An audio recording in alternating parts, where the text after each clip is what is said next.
I'm going to investigate why there's been a sudden upsurge in demand for the Palestinian Authority to take over in Gaza, virtually ousting Hamas. The call seems to be coming from a number of different sources,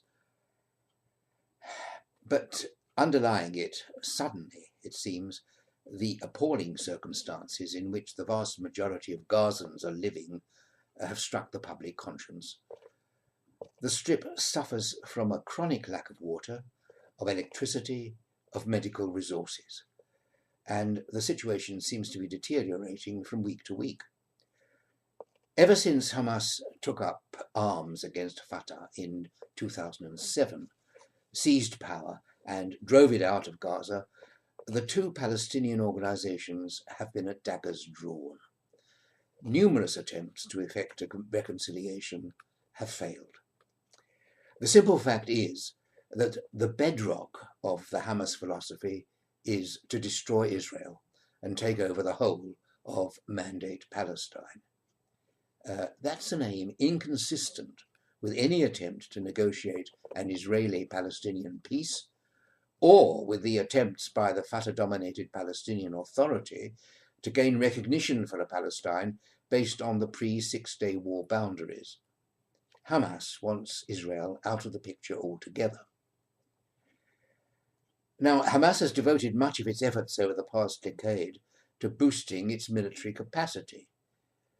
Taking second place by a large margin have been any sort of policies for reducing poverty, developing the Strip's infrastructure, improving its health, educational and social services, in short, making people's lives better. Instead, Hamas has fomented 3 full-scale military confrontations with Israel. The results are that large urban areas lie in ruins, and life for ordinary Gazans has been infinitely diminished.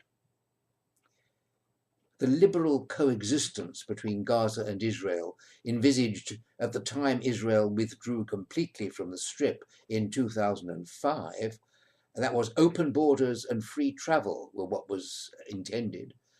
That all came to nothing once Hamas had gained control.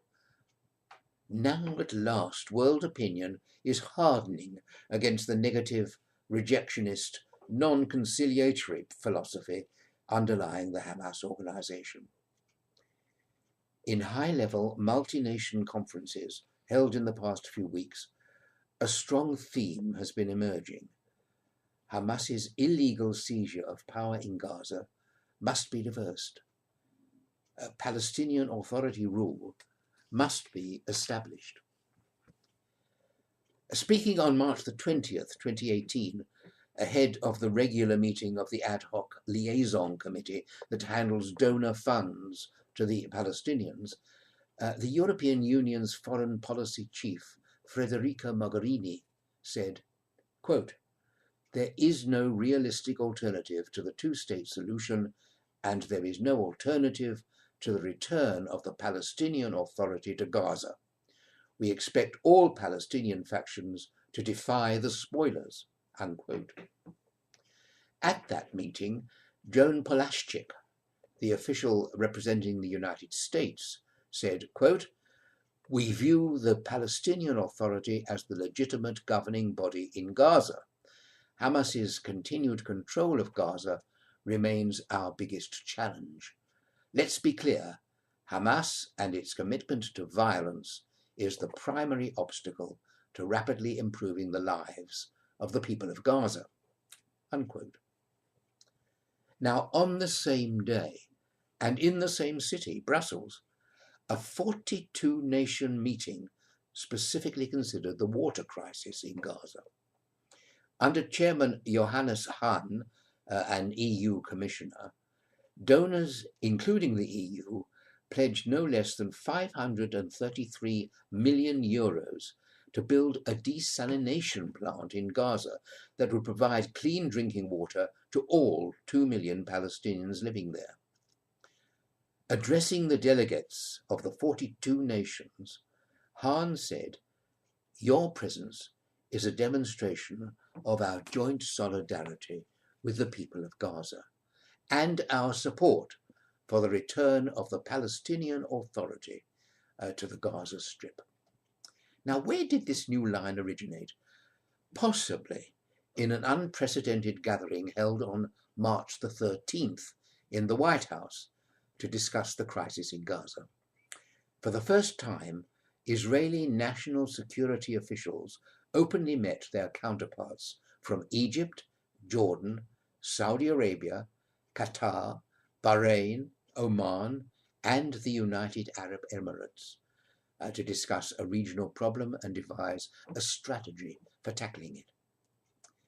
As even the Arab world is finally acknowledging, Hamas represents an obstacle to obtaining regional stability and economic development. If a new Israeli-Palestinian peace process is ever to take off, the Palestinian Authority will have to assume control of the Gaza Strip, either through its own efforts or with assistance. Well, thank you for listening to me, and do please join me again next time. Goodbye.